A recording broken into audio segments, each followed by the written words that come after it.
ชวนให้คิดอนิจจังทุกสิ่งไม่ยั่งยืนจีรังย่อมผุพังตามกาลเวลาจะฝืนให้ยั่งยืนจนสิ้นโลกาอย่าได้หวังดังปรารถนาองค์พระพุทธาท่านตรัสสอนไว้เกิดแล้วคงไม่แคล้วต้องชราแก่อาคราวแก่สมปัญญาทั่วภารามีโถมไปเจ็บทุกข์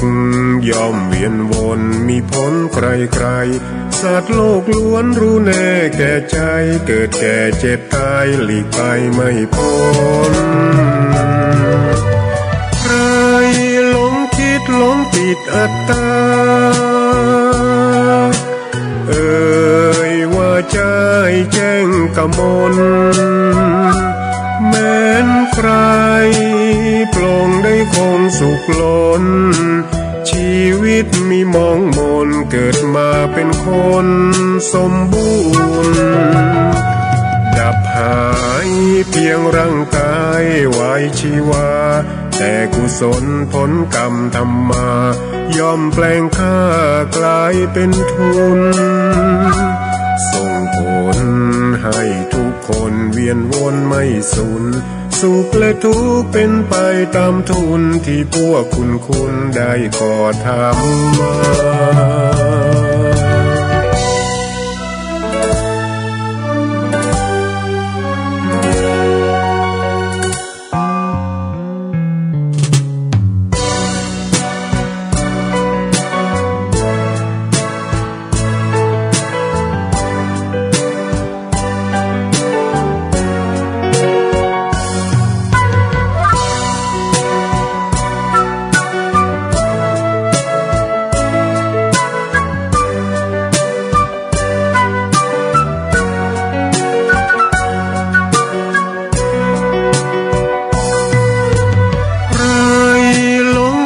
หลงติดอัตตา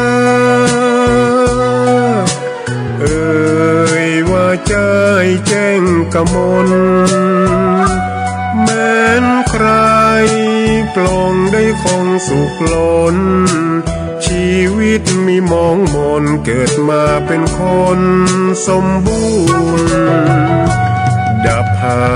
ยเพียงร่างกายไว้ชีวาแต่กุศลผลกรรมทำมาย่อมแปลงค่ากลายเป็นทุนส่งผลให้ทุกคนเวียนวนไม่สูญสุขและทุกข์เป็นไปตามทุนที่พวกคุณได้ก่อทำมา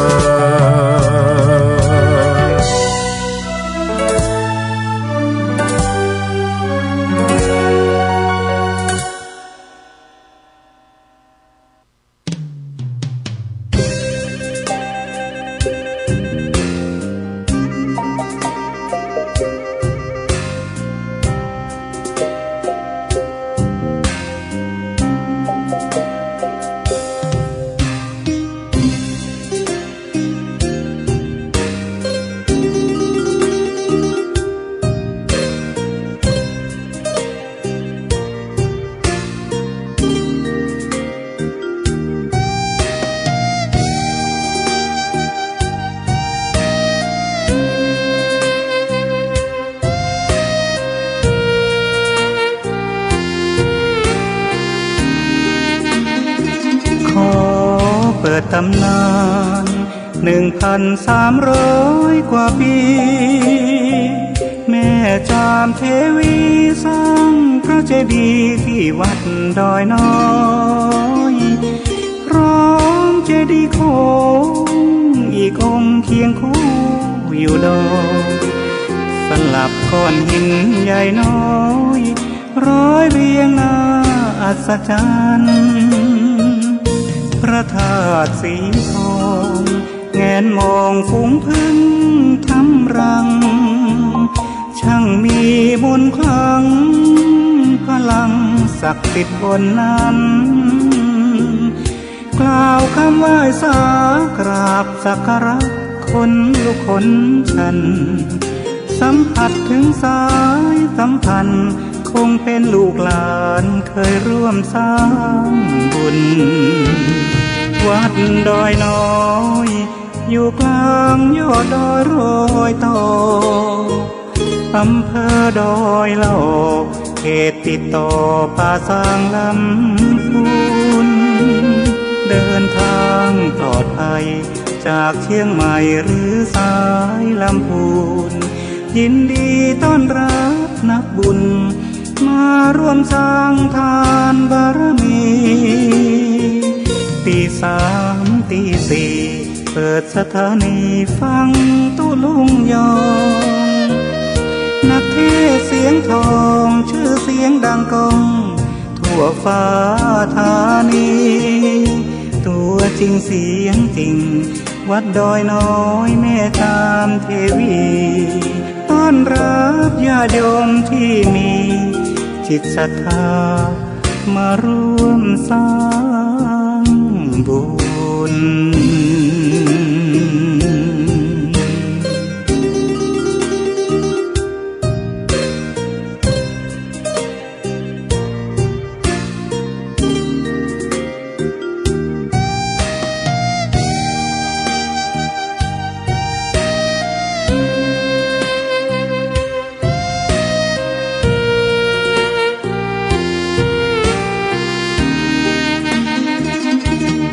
วัดดอยน้อยอยู่กลางยอดดอยโรยต่ออำเภอดอยละออกเขตติดต่อป่าสางลำพูนเดินทางปลอดภัยจากเชียงใหม่หรือสายลำพูนยินดีต้อนรับนักบุญมาร่วมสร้างทานบารมีตีสามตีสี่เปิดสถานีฟังตุลุงยองนักเทศเสียงทองชื่อเสียงดังก้องทั่วฟ้าธานีตัวจริงเสียงจริงวัดดอยน้อยแม่ตามเทวีต้อนรับญาติโยมที่มีจิตศรัทธามาร่วมสร้างบุญ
ดูลิเกโขนหนังโปรดยังคิดมองชีวิตคนเล่นเช่นโขนหนัง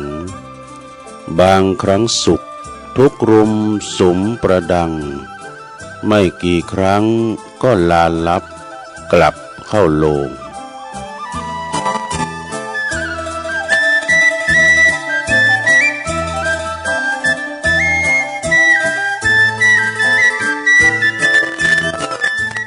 วัดพระธาตุดอยน้อยพันปี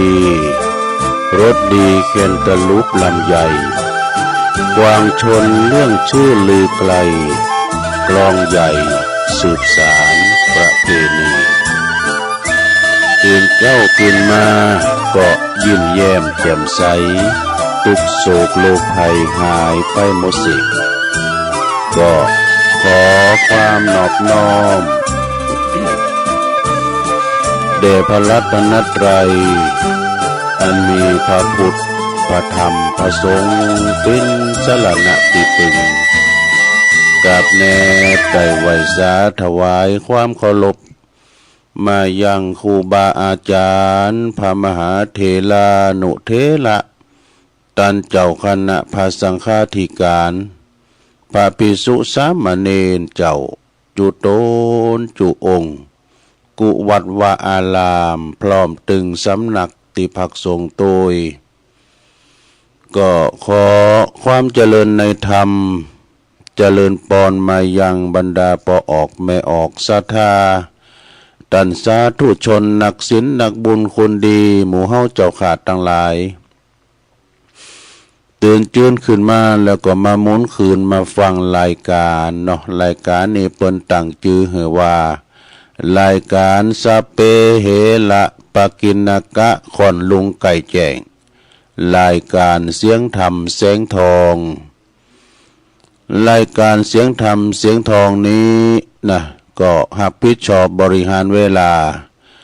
ดำเนินรายการโดยต้นตัวแห่งอาตมาภาพเก่ากระผมตุลุงนันชัยวัดนาคเสโนแห่งวัดพระธาตุดอยน้อยตำบลดอยหล่ออำเภอดอยหล่อจังหวัดเชียงใหม่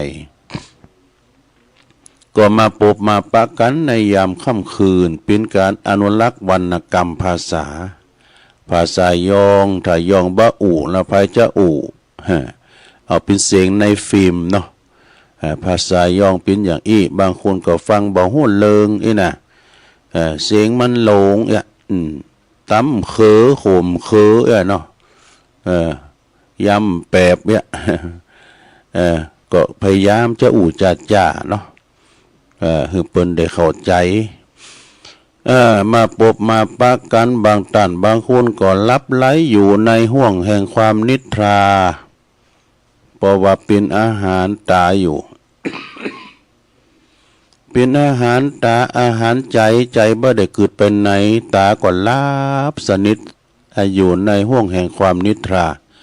เป็นการพักผ่อนสายตาละอ่อนเขาทำการทำงานปล่อยเขารับติมตีมันเจ้าอยู่สวอย่างเฮากันตื่นมาแล้วก็ถึงนอนบ่ไข่รับนะก็มาฟังรายการตุลุงประคับประคองไปเป็นบุญแถมวันหนึ่งเน้อมีบุญมีกุศลแถมวันหนึ่งตีใดจะต่อสู้ต่อวันไปแถมวันหนึ่งเนาะก็รักษาถาดขันรักษาร่างกายเฮาดีๆนะลงเด้อไปเด็ดตกไปเด็ดตาวกันน่ะกินข้าวเป็นเวลากินข้าวหลายๆหน่อยเนาะข้าวนี่ตกถึงต้องก็เป็นยาติบนะเป็นนั่นเป็นยาติบอย่างหนึ่งจากนั้นเมื่อตื่นจืนขึ้นมาแล้วก็ตุลุงก็จะนำไหวพระให้กันเด้อเพื่อความเป็นสิริเป็นมงคลแล้วก็จะได้มาเอ่ยกับสถานีวิทยุคืนบุญต่างๆที่เปิ้นลิงก์สัญญาณนำรายการตุลุงนี่ไปสู่ท่านผู้ฟังที่อยู่ตั้งบ้านตั้งจองเนาะพร้อมแล้วก็กราบหนึ่งกราบสองกราบสามอิมินาสกาเลนะพุทธังอภิปูชยามะอิมินาสกาเลนะธัมมังอภิปูชยามะอิมินาสกาเลนะสังฆังอภิปูชยามะอะระหังสัมมาสัมพุทโธภควาพุทธังภควันตังอภิวาเทมิสวากขาโตภควตาธัมโมธัมมังนัมสสามิสุปฏิปันโนภควโตสาวกสังโฆสังฆังนะมามินะโมตัสสะภะคะวะโตอะระหะ โตสัมมาสัมพุทธัสสะนะโมตัสสะภะคะวะโตอะระหะโตสัมมาสัมพุทธัสสะนะโมตัสสะภะคะวะโตอะระหะโตสัมมาสัมพุทธัสสะอิติปิโสภะคะวะอะระหังสัมมาสัมพุทโธวิจาจารณะสัมปันโนสุขโตโลกวิโตอนุตตโลปุริสตัมมาสาลาธิสัทธาเทวมนุสสานังพุทโธภคะวะติสวากขาโตภคะวะตาธัมโมสันติติโกอากาลิโกเอหิปัสสิโกโอปันนายิโกปัจจตังเวติตาโปวินโยเหติสุปฏิปันโนภะคะวะโตสาวกสังโฆอุจจุปฏิปันโนภะคะวะโตสาวกสังโฆยายาปฏิปันโนภะคะวะโตสาวกสังโฆสามิจิปฏิปันโนภะคะวะโตสาวกสังโฆญาติตังจัตตาลิปุริสยุคานิอัฏฐปุริสปุคลาเอสะภะคะวะโตสาวกสังโฆอโหนายโย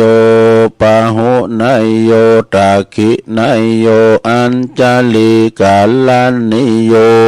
อนุตตลังปุญญเขตังโลกัสส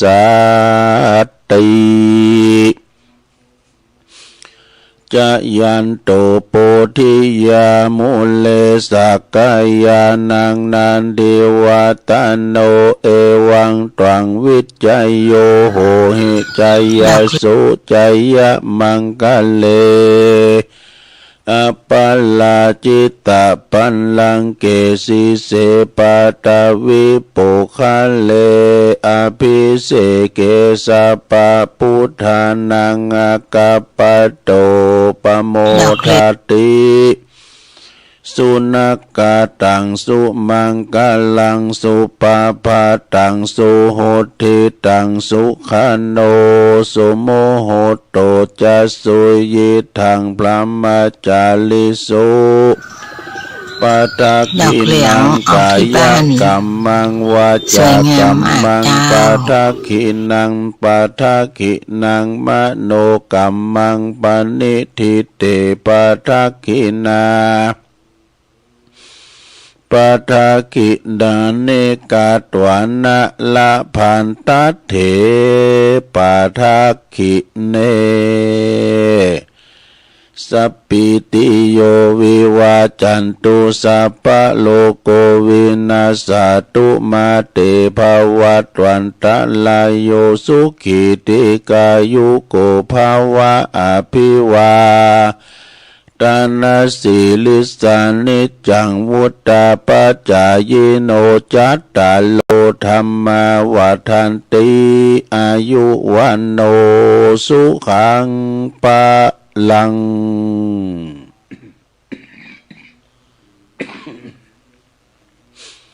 เอาละน้อศรัทธาญาติโยมต่างหลายตุลุงก็ปิ้นเก้าปิ้นโหนำสวดมนต์ไปปิ้นตีเรียบร้อยก็ขอคุณพระติตไลรัตนะผ่านแผ่ว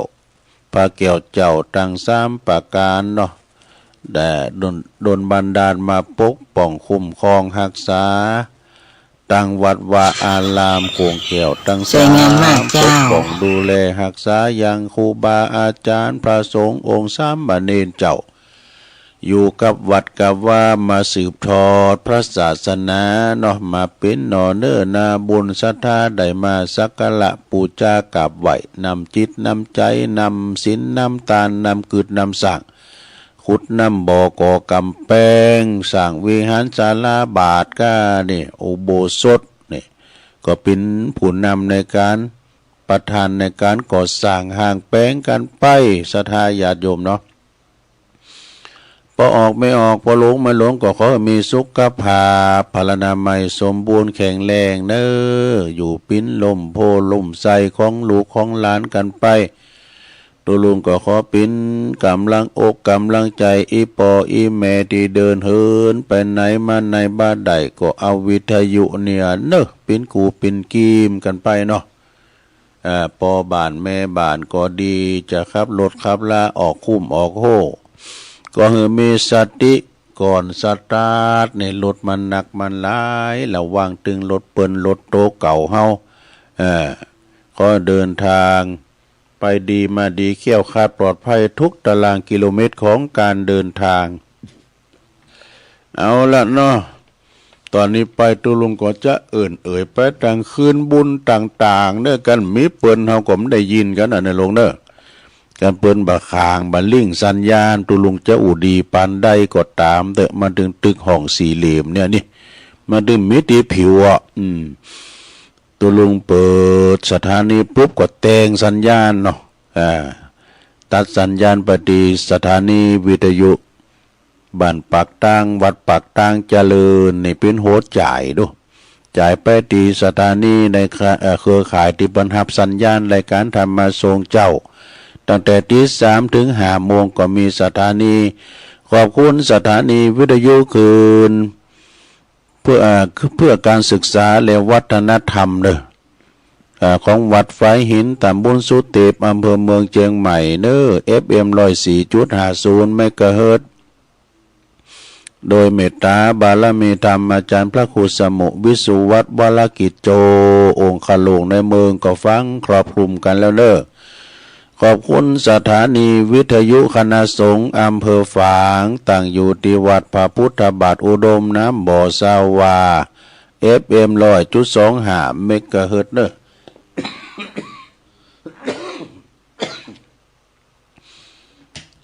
ในเมตตาบารมีธรรมหลวงพ่อพระครูสุจิตานุรักษ์หลวงพ่อใหญ่เจ้าคณะอำเภอฝางพี่น้องเมืองฝางไม่อายใส่ประการก็ฟังกันหลวงลายเนาะคืนบุญนี่ก็ไปไกลแผ่วหลายดอยปุ่มเหมือนกันนะก็ฟังกันไปแผ่วดอยลางขอบคุณสถานีวิทยุแดนดินถิ่นล้านนาต่างอยู่ที่บ้านโฮงโงตำบลนำบ่อหลวงอำเภอสันป่าตองเนื้อ FM 103.50 เมกะเฮิรตซ์โดยปีอายเฮาเนาะรุจิสมบัติเงาคำลิงสัญญาณไปขอบคุณสถานีวิทยุชุมชนขึ้นธรรมะของชุมชนวัดหอยตองซักตำบลคงเปาอำเภอจอมตอง FM 98.75 เมกะเฮิรตซ์โดยเมตตาบารมีธรรมอาจารย์พระครูวาปีวรมานิตเดอร์โซนไต่ซ้ายแต่ก็ฟังตั้งแต่เพลงลูกกรุงบักเก่ามาเหมือนกันเนาะขอบคุณสถานีวิทยุมนเสียงธรรมอำเภอแม่แจ่มเนอวัดบุพาราม FM 106.25 เมกะเฮิรตซ์โดยเมตตาบารมีธรรมหลวงพ่อมงคลหลวงพ่อท่านพระครูมงคลวิสิทธิ์หลวงพ่อใหญ่เจ้าคณะอำเภอแม่แจ่มเน้อขอบคุณท่านพระปลัดอุทัยตึง2อุทัยโดยเน้อแม่แจ่มก็ฟังกันลงหลายขอบคุณสถานีวิทยุเน็กเนลเรดิโอ FM 96.75 เมกะเฮิรตซ์เน้อตั้งอยู่ที่บ้านจงตำบลทุ่งกวาวห้างหุ้นส่วนจำกัดอนุสรณ์เรดิโออำเภอเมืองปานจังหวัดลำปางขอบคุณสถานีวิทยุชุมชนคนเหนือเขื่อนตั้งอยู่ที่บ้านดงดำอำเภอฮอดจังหวัดเชียงใหม่ FM 90.75 เมกะเฮิรตซ์เด้อขอบคุณสถานีวิทยุเพื่อการศึกษาและพัฒนาอาชีพเรดิโอเน็ตเวิร์ก FM 103.00 เด้อเมกะเฮิรตซ์อำเภอเมืองจังหวัดลำปาง ขอบคุณสถานีวิทยุเรดิโอเน็ตเวิร์ก FM 99.50 เมกะเฮิรตซ์เนวิทยาลัยเทคโนโลยี และการจัดการกฟผแม่เมาะลำปางและขอบคุณสถานีวิทยาลัยสงฆ์นครลำปางวัดบุญญาวาสวิหารโดยท่านดร.จิรศักดิ์ปันลำผู้อำนวยการสถานีวิทยุและก็ดร.พัชริยาฟองจันตาฝ่ายวิทยุลิงก์สัญญาณไป FM 106.50 เมกะเฮิรตซ์พี่น้องลำปางก็ฟังกันลงกันหลายครอบคลุมไปหลายอำเภอแล้วก็ขอบคุณพี่น้องบ้านไกลสีคำเรดิโอนี่ปุ่นนาเหลืองนอกอำเภอเวียงสาจังหวัดน่านเนาะ FM 92.50 เมกะเฮิรตซ์แล้วก็ขอบคุณที่เปิ้นฟังกันตั้งเฟซตั้งไลน์ตั้งสตรอเบอรี่อีกก็ฟังกันลงกันหลายก็ฟังกันไปเนาะสดาญาติโยมทั้งหลายก็ทำมีรายการตุเจ้าเนี่ยมันมีหยังมีธรรมะก้ามสังกาเนี่ยว่ากันไปเนาะยกเอาตัวอย่างนั้นมาเป็นบุคลาธิฐานมาแนะนำเนี่ยเอาเรานี่ทานบงกาแล้ววันนี้เป็นวันเสาร์นี่ตุลุงก็จะน้อมนำเอานะกิจกรรมยกวัดมาบาทสถาได้ฟังกันเนาะอันมันจะลืมกรรมลุงเนาะมันจะลืมกรรมฉะนั้นวันนี้เราก็จะได้มาโทนความจำกันที่เราจะได้สมมุติว่าเราไปวัดไปว่าในลุงเนาะไปวัดไปว่ามีปอจานปอนานปอนหน่อยเขาคุณหลายติมศาลาวิหารนี่นะ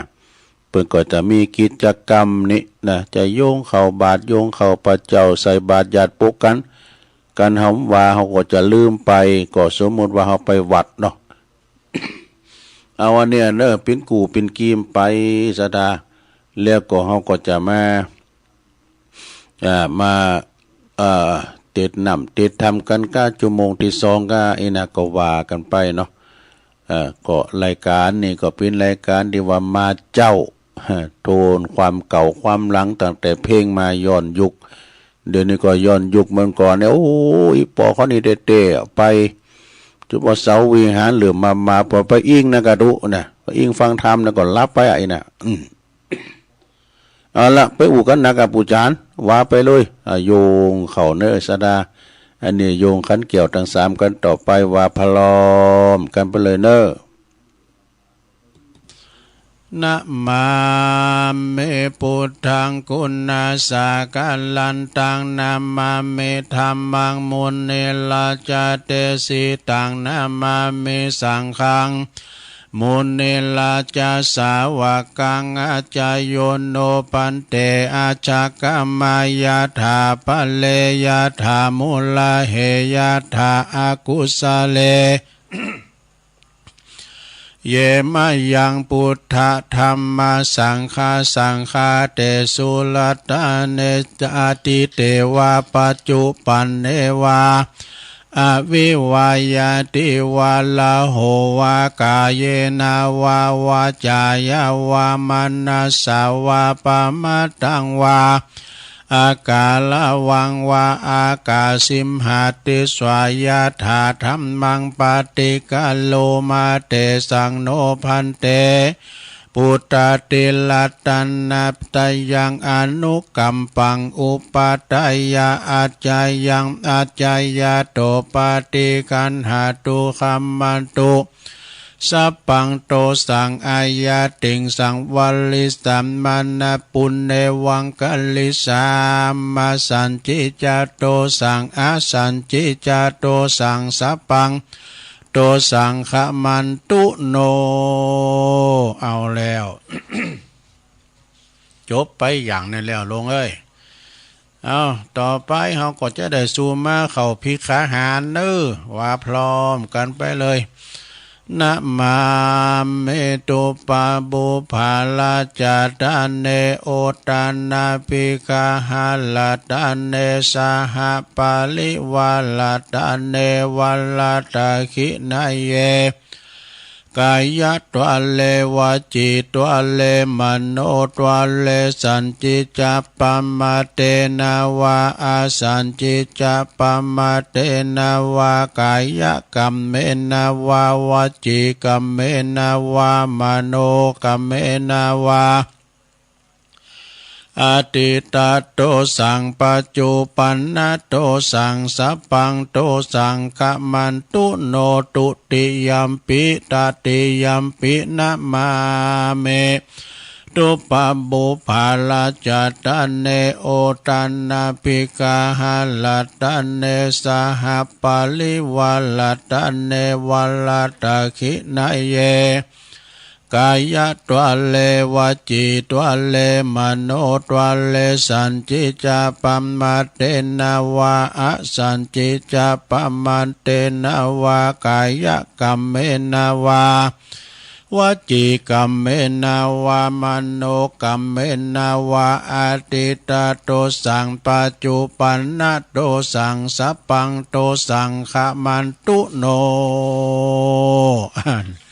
แล้วไปทำอย่างนั่นละลงเอ้ย ตั้งใจกันหน่อยเนอะเอาต่อไปโยงเข่าพระเจ้าเนอะ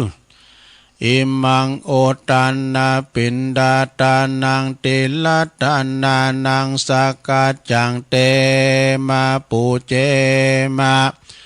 ตุติยัมปิอิมังโอตันนาปินดาตานังติลตานานังสากาจังเตมาปูเจมา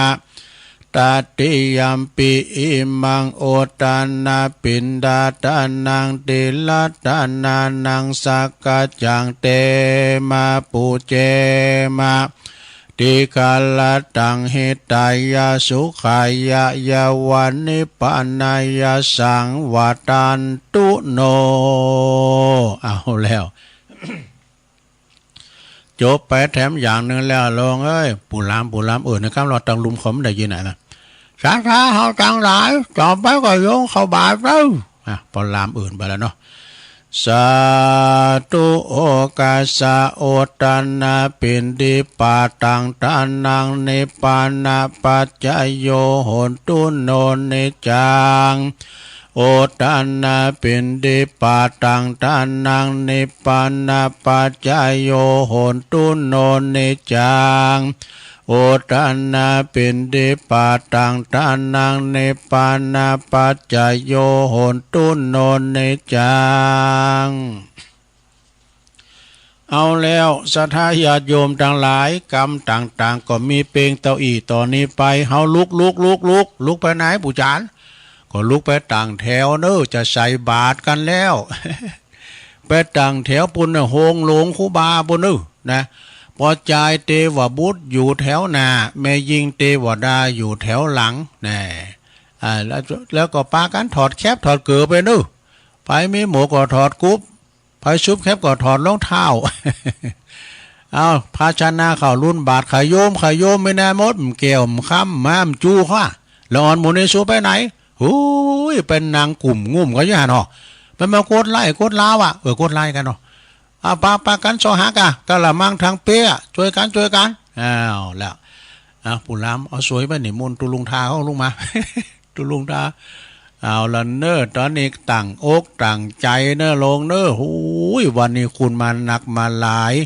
ตึงใจตึงยิงเนาะเอาวันนี้เปิ่นตุดกันมาหลายปีวันนี้คุณหลายหอเขาช้าวันนี้คุณหลายด้วยท่านสจ.ก็มาท่านนายกก็มารองนายกปอหลวงชมรมกำนันผู้ใหญ่บ้านพอเบิ่งก็มานี่ปอหน่อยปอนั้นปอจานละวัดไผ่มขาสะคูนอยู่กันระยะห่างหน่อยดู เอากะละมังทั้งเป้พร้อมแล้วเนาะโยงเข่าติดโรติดเก่าเนาะลำเปิงว่าข้าวของข้าพระเจ้าขาวดังดอกบัวยกขึ้นเหนือหัวถวายแด่พระสงฆ์จิตใจจำนงตรงต่อพระนิพพานขอให้ถึงเมืองแก้ว ขอให้แคล้วบ่วงมารขอให้ทานศาสนาพระศรีอานในอนาคตการโน้นเทินสาธุเอาละเนอตอนนี้ตัวลุงทาเขาเตียวแล้วเนอเดินแล้วนะศรัทธาต่างหลายเปิดความเป็นการเคารพต่อครูบาอาจารย์ที่เดินด้วยเท้าเปล่าถอดแคปไปเนอสุขโหมะสุขโหมะไปใจเนอจะไปโอการเงียบนะครับโอ้เขารุ่นบาทเขารุ่นเพื่ออาทิตย์ตุลุงทาเบียมีไหนขยมโอ้ขใจนะถอเข้าใส่กระสอบก้านี่ถอเข้าใส่กะละมังทางเปกว่าประกบเลยคุณมาหลายตัวเจ้าพระนายมีหน่อยเดียวมันสมดุลกันด่ะเอาใส่เข้าบาทกันไปเตียวไปจนสุดปลายนะโอ้ไข่นักใต้ไปเนอนักตั้งหัวหน่อยเนอตั้งใต้ในลูกหลาโคฮอมาดูโอ้ไปบาท2 บาทก็ติ้มบาทแล้วในเมื่อว่าครูบาอาจารย์รับบาทมาปิ้นตีเรียบร้อยนะขึ้นอยู่บุญแตนสังนางปิ้นตีเรียบร้อยละศรัทธาเขาเข้ามาในศาลาวิหารเนออ้าวไผที่เขาตีมือก่อนล่างที่ก๊อกหางก็ได้ริมกินได้ก็ได้ปิ้นยังเนอออกมาทางในจะไปนางพิธีนะกันนางพิธีมาสลุงมันปัดกันนะศรัทธาเนาะเอานางตีไหนตีหันเนอปีหลายน้องนักวันนี้เขาจะได้เริ่มเนอจะได้เริ่มทำพิธีแล้วสงบกันเนอระงับฮับปากเนอต่อไปน้อมจิตน้อมใจเบญนามาตั้งพระประธานในวิหารศาลาพี่เนอตอนนี้ไปก็จะได้เริ่มพิธีละนะโอ้วันนี้ท่านพอเฮามาเนาะเอาจะได้เจริญปอนอาจจะได้ขอท่านพอมาเป็นประธานในการจุดเทียนถูกปูชาพระรัตนตรัยนะเอาปูล้ำจุดเทียนชนวนตั้งมั่นไว้ก่อนเนาะเอาละเนอศรัทธาเฮาเนอน้อมจิตน้อมใจเนอเจริญขอเชิญท่านพอคงเฮนเฮาได้ปิ้นประธานในการจุดเทียนถูกปูชาพระรัตนตรัยทุกท่านประนมมือเด้อในเมื่อว่าท่านพอคงเฮนเฮาจุดเทียนถูกปูชาพระรัตนตรัยปิ้นตีเรียบร้อยผู้ช่วยเกณฑ์ขันศีลหืออันตุลุงทากรรมนะเอาละเนาะเมื่อทุกอย่างเรียบร้อยปูจานว่าไปเลยมันลาแล้วไฟใหม่หลงเข่าต้มเต้นเหมือนขาเพื่อจะไปการกันอยู่เอาเลยนะเอาละเนาะตอนนี้ไปเนื้อสดาญาโยมดังหลายอีปอยแม่เขาต่างอกต่างใจกันนี่เอาแต่นะเอาจะได้อาราธนาศีลแล้วก็หับศีลกันเป็นลำดับต่อไปเนอะมะยังพันเตติสาลเนนะสหปัญจศีลานิยาจามะตุติยัมปิมะยังพันเตติสาลเนนะสหปัญจศีลานิยาจามะตติยัมปิมะยังพันเตติสาลเนนะสหปัญจศีลานิยาจามะนะโมตัสสะภะคะวะโตอะระหะโตสัมมาสัมพุทธัสสะนะโมตัสสะภะคะวะโตอะระหะโตสัมมาสัมพุทธัสสะนะโมตัสสะภะคะวะโตอะระหะโตสัมมาสัมพุทธัสสะพุทธังสรณังกัจฉามิธัมมังสรณังกัจฉามิสังฆังสรณังกัจฉามิตุติยัมปิพุทธังสรณังกัจฉามิตุติยัมปิธัมมังสรณังกัจฉามิตุติยัมปิสังฆังสรณังกัจฉามิตติยัมปิพุทธังสรณังกัจฉามิตติยัมปิธัมมังสรณังกัจฉามิ ตติยัมปิสังฆังสารนังกัจฉามิติสรณคัมมานังนิธิตังปานาติปาตาเวละมะเนสิกขาปะตังสมาติยามิอะตินนาตานาเวละมะเนสิกขาปะตังสมาติยามิกาเมสุมิจฉาจาลาเวละมะเนสิกขาปะตังสมาติยามิมุสาวาทาเวละมะเนสิกขาปะตังสมาติยามิสุราเมรยะมัชฌะปมาตฐานาเวละมะเนสิกขาปะตังสมาติยามิอิมานิปัญจสิกขาปทานิสีเลนะสุขติงยันติสีเลนะโปกสัมปตาสีเลนะนิพุติงยันติตัสมาสีลังวิโสทะเยสาธุสาธุสาธุเอาแล้วศรัทธาญาติโยมทั้งหลายตุลุงก็ปั้นศีลไปปินตีเรียบร้อยรักษาไว้ดีๆนะลงเด้อไปเสมันหาย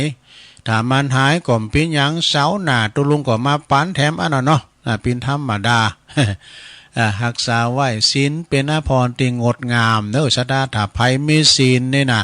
ผู้นั้นจะมีสุขมีความสุขตลอดปีตลอดวันตลอดเดินเด้อถ้าว่าเฮามีศีลเนี่ยอยู่ร้อนห้อนตุกเน้อศรัทธาเนาะนะฉะนั้นมีศีลหาประดับจิตประดับใจไปนะเอาละตอนนี้ไปศรัทธาญาติโยมทั้งหลายขอนิมนต์ตุลุงทาสวดอันนี้ครับเหรอสวดยังอ่ะก็สวดอันเนี้ยสวดนกยุงพญานกยุงทองได้กะเอาตอนนี้ไปจะได้สวดพญานกยุงทองเด้อลงเด้อพญานกยุงทองเนี่ยเปิ้นจะไปออกสอดลาหากินในเถินในป่านี่นะเปิ้นจะต้องสวดบทนี่เนอะซะเนี่ยโมหปริตเนี่ยหรือว่าทำบทสวดอุตเตอเปนี่นะตุลุงยะวาไปกันเนอะซะเนี่ยอุตเตตายัญจักขุมาเอกาลาชาหาลิสวันโนปาทาวิปาภาโสตังนามัสสามิหาลิสวันนังปาทาวิปาภาสังตยัสสะกุตตาวิหาเลมุทิวสังเยพระมัณณเวตกุสัพพะธัมเมเตเมนะโมเตจามังปะลายันตุนามาตุพุทธานังนามาตุโพธิยานะโมวิมุตตานังนะโมวิมุตติยาอิมังโสปาริตังกัตวะโมโลจาลติเอสนาอเปตยัญจักขุมาเอกาลาชาหาลิสวันโนปัทวิปาภาโสตังนามัสสามิหาลิสวันนังปัทวิปาภาสังตยัสสะกุตตาวิหาเลมุลติงเยพระมัณณเวตกุสัพพะธัมเมเตเมนะโมเตจามังปะลายันตุนามาตุพุทธานังนามาตุโพธิยานะโมวิมุตตานังนะโมวิมุตติยาอิมังโสปาริตังกัตวะโมโลวาสัมมากัปปะอิติโมลปาลิตังเอาแล้วสวดโมหปาลิตพญานกยุงทองจบลุงไปศรัทธาญาติโยมทั้งหลายนะไปตีไหนทั้งใดก็ตามวันนี้ตลอดทั้งวันไปเนื้อไปไต่คืนไต่ลองเนื้อจะได้ก็ตามของเดินทางเขี้ยวคาดปลอดภัยนะบ่มีอุปสรรคอันใดจะรอดถึงจะไปติดต่อประสานงานต่างๆขอมีผลสำเร็จเนอะนะเดินทางเขี้ยวคาดปลอดภัยตอนนี้ไปจะไหวกุลโลมเนอะลงเนอะไหวกุลโลมเนี่ยกุลอย่างต่างๆมันมีกุลหมดอะนะเขามีกุลน้ำมีกุลแดดมีกุลฝุ่นมีกุลกูอย่างนะฉะนั้นเดี๋ยวว่าพร้อมกันไปเลยเนอะ สาธุสาธุสาธุข้าขอยกมือ10 นิ้วขึ้นตั้งวางกิ้วไก่เกาเกษาปูคาต่างหลายก็ขอนำมาสาการคุณพระปิตาเม21คุณพระมันดาเม12คุณพระแม่โพธิ์ศพเม39คุณพระพุทธเจ้า56คุณพระธรรมเจ้า38คุณพระสังฆเจ้า14คุณพระอาจารย์คุณอาจารย์10คุณกรรมฐาน8คุณไฟมี6คุณลมมี7คุณแม่พรณีมี21คุณคงคามี12คุณอัคคละ33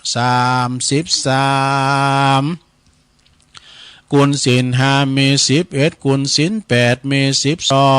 12กุลอัคคละ33กุลศีล5กุลศีล8มี12กุลศีล10มี21กุลจตุปาริสุทธศีลมี27กุลอัคคกุลอรหันตาคือมรรค4ผลศีลนิพพาน1รวมเป็น9กุลอาสาสาวาปัสสาสานิสาวาสาอาสากุลพระวิหาร84,000 หลังกุลพระมหาเจดีย์เจ้ามี84,000 ดวงภูคาต่างหลายก็ขออาราธนากุลต่างหลายเหล่านี้จงได้มาเป็นซอยประดับสำหรับกายอันพระเสริฐเมื่อผู้ข้าเจ้าต่างหลายได้ดับจิตเสียงชีวิตในสังขารปีใดเดือนใดวันใดยามใดคืนใดดังอันก็ดีข้าต่างหลายก็ขออาราธนาคุณเจ้าต่างหลายจงมาเปิดประตูพระนิพพานคือเวียงแก้วแก่ผู้ข้าต่างหลายแด่เดินนิพพานะปัจจโยโหนตุโนนิจังนิพพานังปาลามังสุขังเอาแล้วไหวคุณโลมเนาะก็เรียบร้อยไปต่อไปอย่าแฮมตุแผ่เมตตาเนอะคำนี้นะจะแผ่เมตตาแล้วก็อีตั้งอย่างกินจิปินลำดับต่อไปการแผ่เมตตานี่ก่อนจะแผ่ให้สัมภสัตทั้งหลายเฮาแผ่ให้ตัวเก่าห้อยก่อนเด้อแผ่ให้ตัวเองก่อนว่าพร้อมกันไปเลยอาหังสุขิโตโหเมขอให้ข้าพระเจ้ามีความสุขนิทุกโหเมปราศจากความทุกข์อเวโรโหเมปราศจากเวรอภยาปโชโหเมปราศจากอุปสรรคอันตรายทั้งปวงอานิโคโหเมปราศจากความทุกข์กายทุกข์ใจสุขีอัตตานังปริหาเมมีความสุขกายสุขใจรักษาตนให้พ้นจากทุกภัยทั้งสิ้นเถิดนี่ อันนี้เป็นแผ่เมตตานะเป็นแผ่เมตตาให้ตัวเองต่อไปแผ่เมตตาให้สัมภสัตตั้งหลายน้อยใหญ่เนอะนะว่าพร้อมกันไปเลยสัพเพสัตตาสัตว์ทั้งหลายที่เป็นเพื่อนทุกข์เกิดแก่เจ็บตายด้วยกันทั้งหมดทั้งสิ้นอเวราโหนตุจงเป็นสุขเถิดอย่าได้มีเวรแก่กันเลยอัพพยาปัชชาโหนตุจงเป็นสุขเถิดอย่าได้เบียดเบียนซึ่งกันและกันเลยอนิคาโหนตุจงเป็นสุขเถิดอย่าได้มีความทุกข์กายทุกข์ใจเลยสุขีอัตตานังปริหารันตุจงมีความสุขกายสุขใจรักษาตนให้พ้นจากทุกภัยทั้งสิ้นเถิดเอาแล้ว อันนี้เป็นอันกำแผ่เมตตาเด้อเนาะเอาต่อไปเอาเป็นไทยอะไรทำไมหน่อยนะเนาะสตานะข้าพระเจ้าขอตั้งจิตอุทิศผลบุญกุศลนี้ไปให้ไพศาลถึงบิดามารดาครูอาจารย์ทั้งลูกหลานญาติมิตรสนิทกันคนเคยรักเคยชังแต่ครั้งไหน ขอให้ได้ในกุศลผลของฉันทั้งเจ้ากรรมนายเวรเทพเทวันขอให้ท่านได้กุศลผลนี้เถิดเอาแล้วสถาญาติโยมทั้งหลายนะการที่ว่าเฮาได้วากรรมต่างๆเนาะตั้งแต่โยงเข้าบาตรกรรมสังต่างๆทั้งหลายเนี่ยสถาญาติโยมมันเป็นการที่ว่าย้อนความจำเขาด้วยเนาะต่อไปเอาเป็นเมืองกรรมนะสถาเอาเป็นเมืองคือจะได้สวดแผ่เมตตาเนอะแบบปื้นเมืองเนอะอย่างกินจี้นะเอาเกมน้ำยาด้วยเนอะ ในนี้นะอิตังตานากรรมังเนปานาปัจจายโยโหนตุนโนเนจังอิตังศีลกัมมังนิพพานาปัจจายโยโหนตุนโนเนจังอิตังภาวนากัมมังนิพพานาปัจจายโยโหนตุนโนเนจังยังกินเจกุสลังกาตาปังกัมมังสะเปเหกาเตเหกาตังปุญญโนอนุโมตันตุสุนันตุผลโตเยเตวะอัสสมิงฐานเนอาตาตาทิกายุกาสัตตาหนตุสัพพสัตตาสุขีอัตตานังปาลิหาลันตุมาตาปิตาสุขีตาหนตุตุขาปัมมุนจันตุสัพเพยาติกาสุขีตาหนตุตุขาปัมมุนจันตุสัพเพอัญญาติกาสุขิตาหนตุตุขาปัมมุนจันตุสัพเพปิสาสัพเพยาขาสัพเพเปตาสุขิตาหนตุ ทุกขาปัมมุนจันตุสัพเพนาคาตาสุขิตาหนตุทุกขาปัมมุนจันตุสัพเพเทวาสุขิตาหนตุตุขาปัมมุนจันตุสัพเพอาจาริยุปัจจายาสุขิตาหนตุตุขาปัมมุนจันตุสัพพสัมปติโยชมิจฉันตุโวเอาแล้วว่าตัวเต้นเนี่ยหลงไข่โวยไปปู่จานหรอไม่ว่าโวย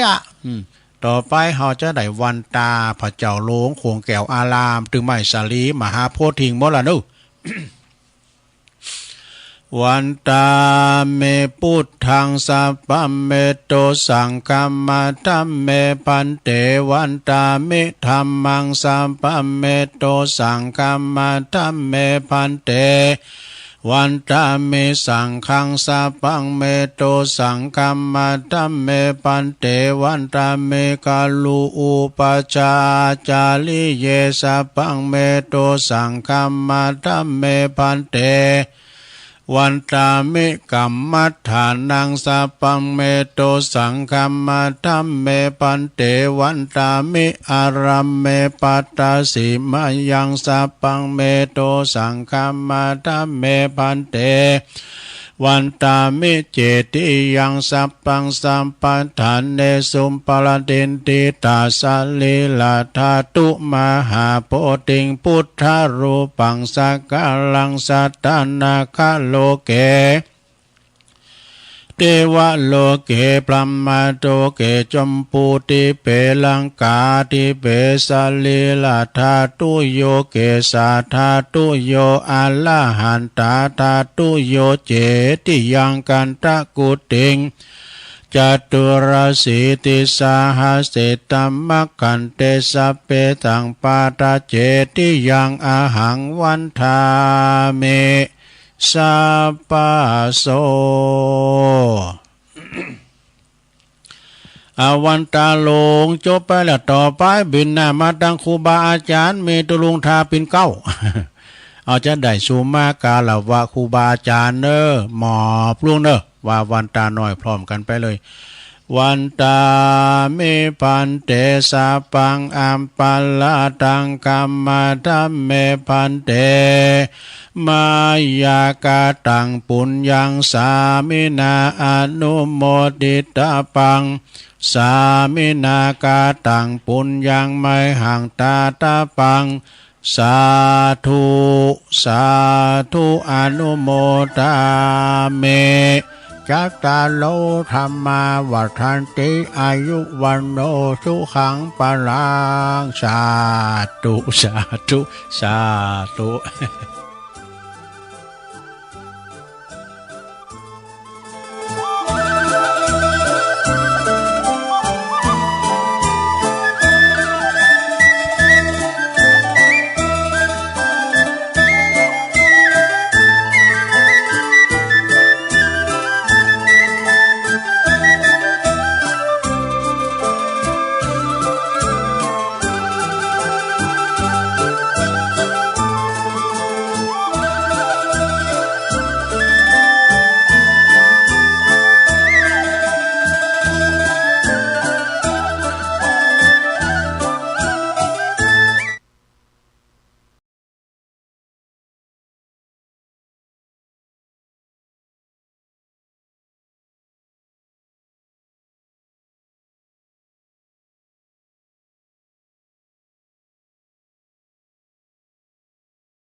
ศรัทธาญาติโยมทั้งหลาย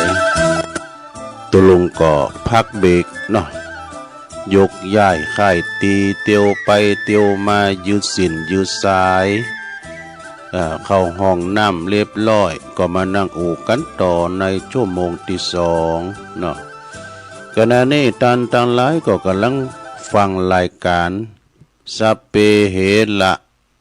ปกิณกะขอนลุงไก่แจ้งรายการเสียงธรรมแสงทอง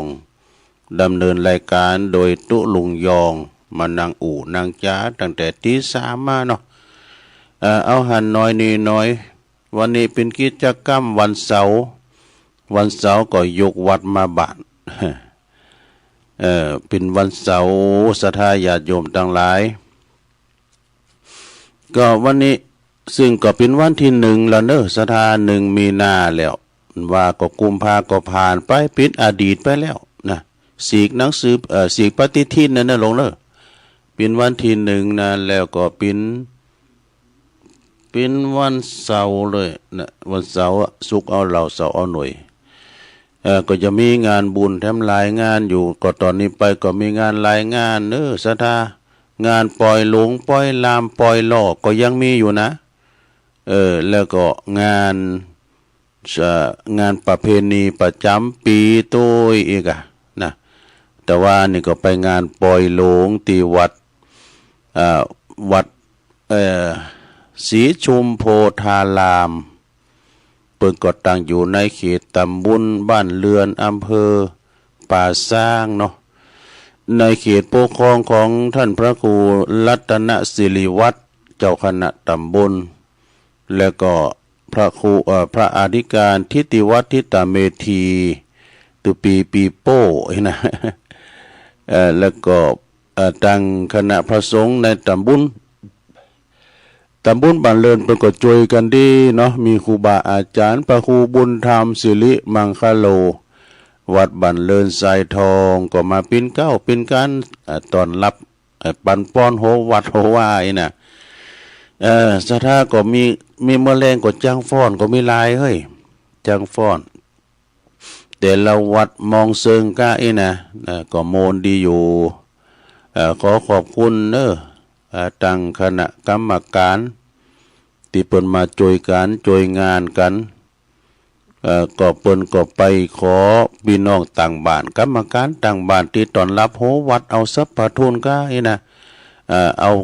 ขันนำตุนกันตีจอหน่อยตุงใจไปฮับโหวัดอันนี้ก็ปนหน่อยปนนานปจานลำวัด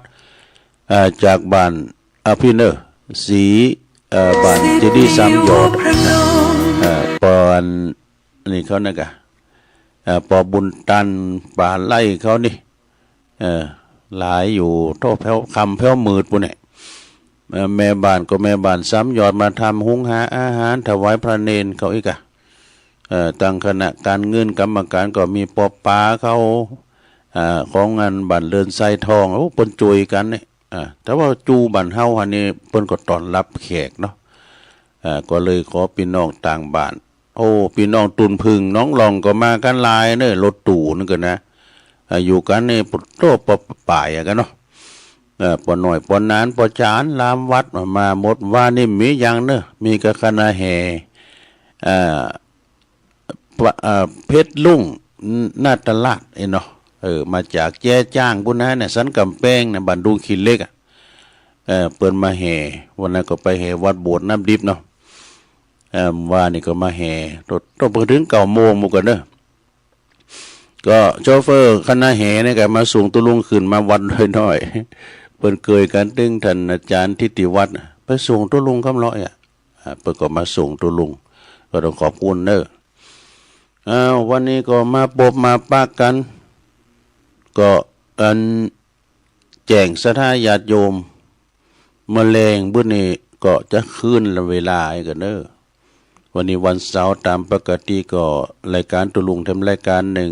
18 นาฬิกาถึง2 ทุ่มนี่ก็คงจะได้ลารายการนี่กันเนอะมันก็มีติดพันละเหมือนกันนะติดศาสนกิจก็จะได้ไปช่วยการช่วยงานเปิดนี่กันนะก็บัลลัมจะขาดก่อนนะรายการพิทยุนี่นะแต่ติดสถานกิจก็ตุนอื่นเต้นไปกันไปเนาะ ก็เดี๋ยวก็จะมาประกาศและจือและนามเปิดมาหอมนี่หน่อยเนาะเดี๋ยวเอาขอคิดกันเด้อขอคิดหยังโตขอคิดอันนี้เป็นขอคิดกุลเนาะกุลหยังต่างๆกุลน้ำกุลลมกุลไฟเป็นจะใดลองฟังพอเด้อแจงฟ้าแจงฝนแจงลมแจงอากาศนี่นะเปิ่นว่ามันดีแจงว่ามันมีกุลหมดเขามีกุลน้ำมีกุลแดดมีกุลลมมีกุลไฟมีกุลปางสุดท้ายนี่รองเท้าแคบของเขานี่มีกุลนะรองรับสรีระลางของเขาเนี่ยลุงฝ่าเท้าฝ่าบาทฝ่าตีนลองกับล้อมได้ซุปแคบกับลงรถเตียวไปได้แยงแยะนะโกนำปักเนาะข้อที่หนึ่งประกอบว่าขอบคุณเข่าทุกเม็ดน้ำทุกหยดอาหารทุกจานอย่างจริงใจเข่านี่คุณทำก่อนเพราะว่าเข่าปิ้งเจ้าดูซะนะเข่าปิ้งเจ้านะคุณก่อนนี่ละอ่อนลูกหลานมายำเข่าก็ไม่ได้ขามเข่าก็เพิ่นว่าเข่าปิ้งเจ้าการมาขามเข่ายำเข่าเนี่ยคุณถานเนี่ยก็ดันมือแปนก็ฝ่ามือแปนใสแล้วหูกุนเข่านี่เป็นยาติบดูการทำได้กินเข่าจะปิ้นปินะลงเนอะมันเป็นปีเข่านะใจเสียนนี่การได้กินในกรรมเป็นยาติบเนอะหายอยากนะมันหิวโหยนี่ซื้อยังก็ตามเลยเนาะเขากินยังก็ตามได้มันถึงเหมือนเข่าตกต้องก็เป็นยาติบเนอะสะทาแล้วอ่อนบาเดียวบอกบาเดียวนี่ไม่พายเยหายเย็นหากันนะสะทาเปิ่นทุมตีทุมน้องคลองบึงทุมกลางตุงกลางหน้าแปงสวนแปงไห้หรือว่าไปแปงบ้านจัดสรรแต่ก่อนเขาไปในสุดลงหูลงตาเนาะเดี๋ยวนี้เป็นบ้านเป็นจ้องบ้านที่ติดติมคุณมันหลายมากเนาะลูกเนาะไปกว้านซื้อก็เอาแปงหอแปงเฮิรนกันไปเองกะนะโอ้เมื่อก่อนปลูกข้าวปลูกหน้ามันต้องไปไถหน้าก้านี่ไทยหน้าแล้วก็เติกหน้าก้าวหน้ากว่าจะมาปิ้นเม็ดเข่าเนี่ยมันจะให้ได้เอาตะกาเนี่ยเอาตะกาแล้วก็เอามาปลูกปิ้นเข่าปิ้นเข่าปิ้นเม็ดกว่าจะมาปิ้นเม็ดเข่าเนี่ยร่มแจ่มให้มันดีนะเข่าเนี่ยหูกุนเข่ากุนน้ำกุนลมกุนไฟอย่างจริงใจว่ะเอาข้อที่หนึ่งก็จะกินเวลาปัจจนาก็มีชาวปลายก็เดิมเต้นเสียงก็ไม่ยะเนาะข้อที่สองนี่มาตั้งสวดมนต์ทำแล้วหน่อยลงเด้อเพราะว่าอย่าสวดมนต์เพื่อขอสิ่งอย่างต่างๆนะนอกจากปัญญาและก็ความกล้าหาญนี่บทสวดมนต์ต่างๆเนี่ยประกอบมีเป็นบทนะสะดานะบทที่ว่ายันตุลงในการวันละอ่อนมาขอมัดมือเนาะตุลงก็ได้ก็ยันตุนนิมิตังอวมังกันสัมเตก็เอาสัพพิติโยก็มีเอามัดมือละอ่อนนะฟ้านะสัมเตก็เอาจายันโตโปติยามุลิปุโธมังกัลละสัมบุโตมัดมือนะลงก่อนเราจะรับจะนอนเนี่ยเขาต้องสวดเนี่ยมันดึงรับดีนะการเขาฝันให้เนาะเขามีสติในความฝันเนี่ยเขาต้องปุโธมังกัลละสัมบุโตสัมบุโตมันดึงไม้ไปมุมๆให้ปุโธแจ่มให้ดีหน่อยสักท่าเด้อคาถานี่นะครูบามาบอกว่าไปไหนไปลืมยันตุนกับเตียวกังจะไปกังป่างาไม้กันผีกันสางได้หมดได้ผีหลอกกับโปโรยันตุนก็ได้ตึกกับยันตุนอันนี้มีตังนี่ลุ้นก็ลุ้นยันตุนก็ยันตุน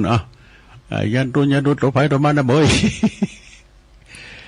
เป็นว่าเกิดสติปัญญาและความกล้าหาญ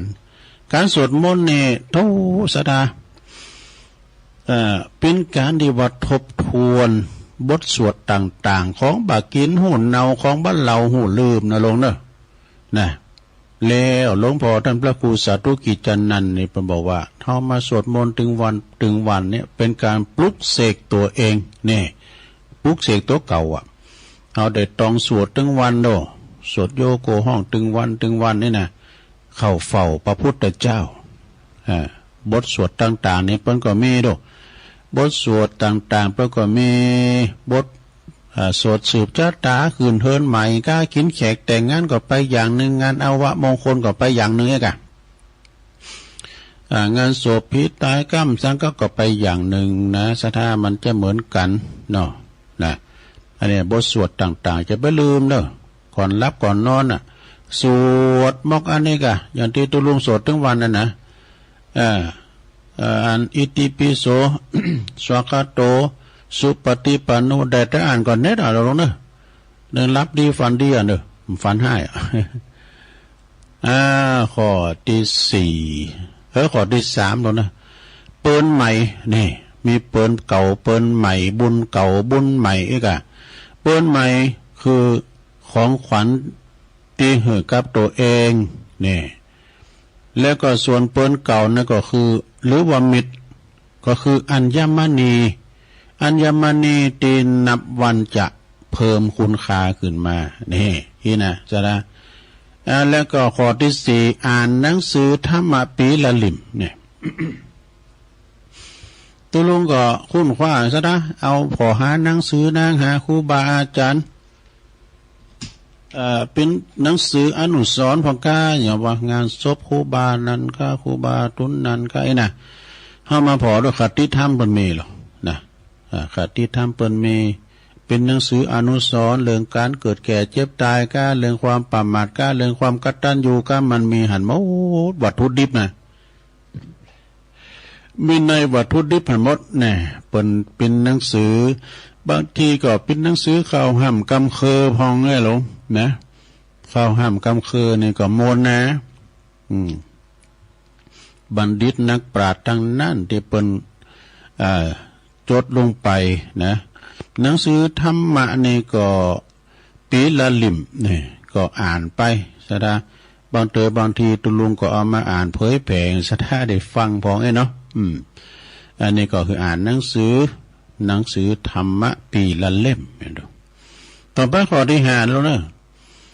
ปนบาปปฏิบัติต่อคนอื่นเช่นเดียวกับ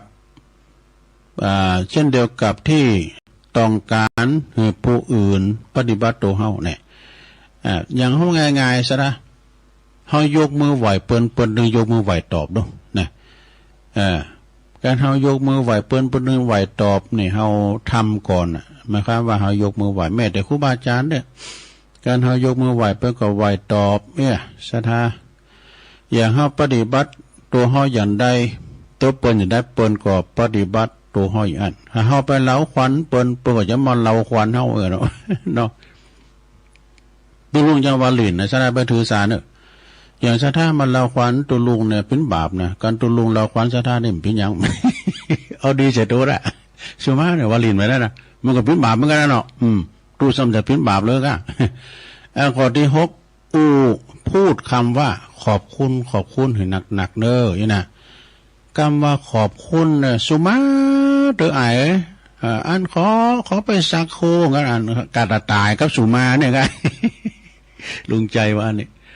ในอันขอบคุณเนี่ยมันแป้ห่อแป้มานมนุษย์ท่านเนาะนะโอ้ยินดีเนอะหลานเนอะขอบคุณเนอะแม่ขอบคุณเนอะขอบคุณเนอะมันขอบคุณนี่มันกินใจมันกันนะสถาก็นะว่าเอาอย่างหือปนนี่นะเอาง่ายๆนะโอ้อันนี้เอาอีดูคุณเถ่านี่อันเด้อปนไทยอยากกินข้าวก็เอาจกอย่างหือปนเนาะของกินเนี่ยเปิ้นนะยืนมือเอาใส่งวับ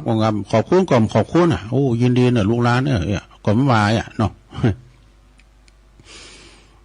ขอบคุณนี่มันเป็นคำตอบแทนดอกศรัทธาโอ้ขอบคุณเนี่ยกันไม่เข่าก่อนนั้นเนี่ยที่ลุงเอามาหือนะโอ้ข่อยถ้าอย่าหิ้มตายบ่เนยนะเนาะคำขอบคุณเนี่ยเดี๋ยวไม่ลืมเลยแล้วก็ฮักข้อที่7รักษาความลับให้เป็นนี่ความลับนะความลับก็คือความที่ว่าบอกไผเปิดว่าหานะข้อที่8ประเมินคุณค่าของการให้อภัยให้สูงนี่การให้อภัยนะสระญาติโยมยังได้บันเตาการให้อภัยเปิ้นว่า เปิ้นมาเหยียบยามน้ำใจเฮาก็ตามมาถูกมาดูถูกดูแควนมาทำลายเฮาก็ตามหยังเตะก็ตามเลยนะแต่เฮาเอาเลิงเอาลาวอย่างเงี้ยดูถูกดูแควนเฮาลุมตีเฮาจุบโหปูดโหเป่าแต่ว่าเฮาเอาเลิงเอาลาวก็คือยกโตดอภัยยกโตดเหอะนะอภัยยกโตดเหอะอันนี้เป็นข้อที่8แล้วพอข้อที่9ละหนักเหมือนกันนำแล้วก็ข้อที่9นั้นว่าฟังหืนนักแล้วก็คอยสนทนากับครูสนทนาที่ดีเนี่ยครูสนทนาที่ดีก็คือว่ามาเราสู่จูกันฟังมันจะไปเราขวัญพี่น้องชาวบ้านนี่นะเนาะข้อที่10เนี่ยลงเนยอมรับความผิดพลาดของตัวเองหากมีไผตำหนินะแล้วก็ฮู้แก่ใจว่ามันจริงจังข้อที่11หากลุ่มลงเนี่ยนะคือตาวจงอย่าโกกับการลุกขึ้นใหม่เนี่ยเฮาตาวเนี่ยนะโอ้เมื่อนั้นตุลุงไปประชุมตะบนวัดศรีโซดาเนาะตอนนั้นสามเณรชัยเดชยำซีกระโดไปด้วยกันลุงขึ้นได้มาในต่างสี่บุญบ่ว่าเฮางดครูบาอาจารย์ก็สุนปเตียวลุงนะตุลุงมันเยอะนะ6ลุงมันเบรกบ่อยู่6ลุงบ่โทแล้วตัวเจ้าบนห้องเกิดนึงปีนี้อายบ่ล่ะลุงมันอันนี้มันคือว่ามันเบรกอยู่มันผาเลิดก็ไม่ใช่นะมันคือท้อนเดี๋ยวนี้พี่ไข่โหดีอายบ่ครูบาอาจารย์เนี่ยหมดนี่เกิดเนื่องมันเป็นอย่างนี้ถึงไหนวันนี้เป็นสอบนักธรรมสนามหลวงวันแหลกนะแล้วเนาะนักธรรมชั้นตรีเอาให้ตีกันเนาะสถาเนาะตัวจุยเอาให้ตีก่อนก็มีแลจือสถาญาติโยมทั้งหลายมีแลจือแต่ว่าเพิ่นมาให้มาหอมตุลุงหน่อยก็มี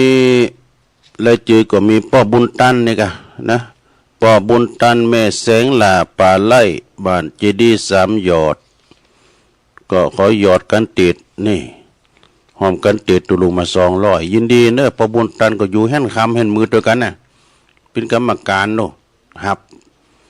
บเอาวันโหวัดโหวาอีกะโหวัดโหวาตั้งหลายปีเก้าเป็นกันด้วยกันก็ต้องขอบคุณเนอะแล้วก็มีแม่บัวคำเขียวใหม่เหล่าเซนปิ้งเนาะรวมทำบุญมาแถม100อันนี้มีคณะสัตยาวัดตาตุ่มเนาะโดยการนำของแม่หอมเนาะแม่หอมมีมานี่นะแม่หอมมีมาแล้วก็แม่แก้วตัวยแม่ทองตัวยแม่สายสินตัวยหอมกันนำกาไฟ1 ซองก็ยินดีเนอะยินดีมาณโอกาสนี้ตัวยที่ได้มาให้มาหอมตุลุงหอมกะนำกาไฟพองอินเทอร์เน็ตพองก็ต้องขอบคุณเนอะเอาปอนนี่กันเนาะสัพพิติโยวิวัจจันตุสัพพะโลโกวินาศตุมาเตภวัตวันตรายโยสุขีติคายุโกภวะอภิวาตานาสีลิสานิจังวุตตาปัจจายโนจัตตาโลธรรมาวัฏันติอายุวันโนสุขังปะลังก็ปากันดีวัดศรีชุมโพธารามแต่ว่าเปิ้นแห่โคตานกันเข้ามากันเนาะโอ้คณะจังฟ้อนดังอำเภอสันป่าต้องพุ่นนักขนาดเฮ้ยมองเซิงกาอีนะแล้วก็ฟ้อนแม่บ้านกายเนี่ยโอ้มีลายเนอะเปิ้นเอามากำมาจูกันเป็นสีสันของงานปล่อยหลง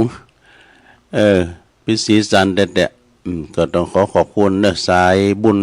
แต่ละสายที่เปิ้นอนุรักษ์วัฒนธรรมประเพณีอย่างที่เปิ้นแห่โคตานก็น่ะเนาะเปิ้นดัดต้านตอนเจ้าวันนี้เด้อ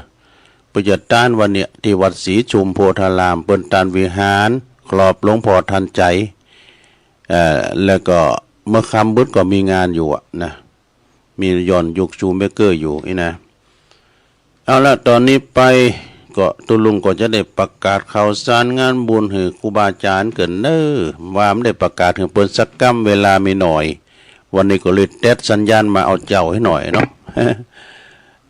เพื่อพี่น้องศรัทธาญาติโยมเปิ้นจะได้ตักตังลายพองก้าเปิดสายหน้าไม้อีน่ะ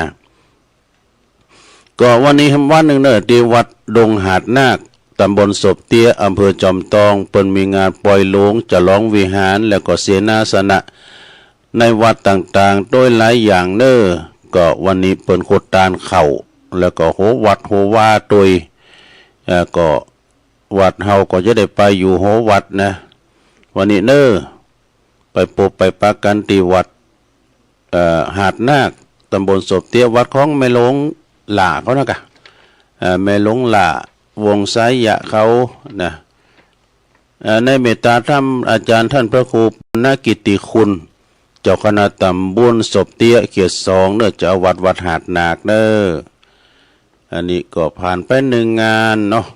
เปิ้นมีซอวันคำเน้อวันนี้นะแล้วก็ในงานต่อไป7 8 9มีนาก็งานสมโภชปล่อยโลงเนื้อพระธาตุเจดีย์วิหารกุฏิเสนาสนะของวัดหลองทานตำบลวังผางอำเภอเวียงหนองล่องโน่นในเมตตาบารมีธรรมหลวงปู่พระครูประทีปธรรมธาดาเจ้าคณะอำเภอเวียงหนองล่องพร้อมด้วยคณะศรัทธาเนาะเปิ้นก็จะมีหลายอย่างเด้อพระธาตุเจดีย์นี่เปิ้นแปลงขึ้นมาใหญ่งามโตติดคำสิเสียง2 ล้านปลายก็ว่าเปิ้นแปลงก็แล้วมื้อน่ะเดี๋ยวก็บูรณะวิหารพร้อมกันกำเดียววิหารก็ดีกุฏิรับรองทั้ง3หลังอะเนาะแล้วก็เสาหงแถมตุงกระด่างแถมห้องน้ำแถม11ห้องนี่ไปเนอไปเสริมบุญบารมีกำจูสมปานของท่านพระครูประทีปธรรมธาดาเจ้าคณะอำเภอเวียงหนองล่องเด้อในวันที่7ห่างน้อยวันที่8กดตันเข้าวันที่9เป็นวันตาลวันที่4นะโยมนะวันที่4มีนาคม68นี่ก็งานประเพณีทรงน้ำอธิถาตของครูบาสุขชาตะสุขโขและก็เจดีย์สุวรรณเจดีย์สุวรรณเจดีย์ศรีป่าสร้างน้อยที่วัดป่าสร้างน้อยเด้อตำบลบ้านแป้นอำเภอเมืองจังหวัดลำพูนแต่ว่านั้นท่านพระครูประกอบมาเอาศรัทธามัดตาลเนาะวัดป่าสร้างน้อยนะวันที่4เนอะเปิ้นมีแข่งกองหลวงตอนกลางวันโดยเมื่อคืนก็มีย้อนยุกเนอะที่วัดป่าสร้างน้อยแล้วก็งานต่อไปวันที่17มีนานี่เปิ้นก็จะมีงานเจิญโลมทำบุญงานประเพณีสงน้ำอนุสาวรีย์ครูบาจักอินทจักโกเนอะ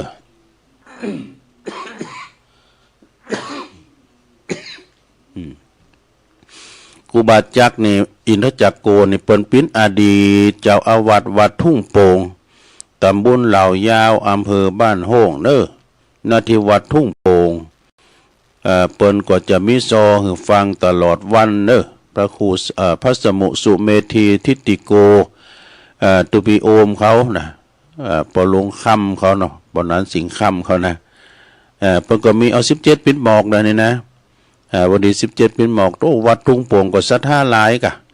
ศรัทธาเปิ้นมีหนักก็ไปกินแพทานรวมบุญกุศลเนี่ยบนมีหลวงพ่อทันใจด้วยนะไปไหวไปสาขอโจขอปอนที่วัดทุ่งโป่งแล้วก็วันที่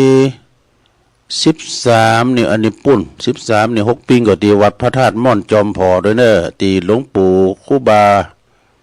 บาดอยเขาพูดนะอันนี้ก็เลยประกาศเปิดได้หน่อยเนาะเวงป่าเป่าปุ่น13มีนาเหมือนกัน6 ปีนะที่วัดม่อนจอมพอเนาะอันนี้นี่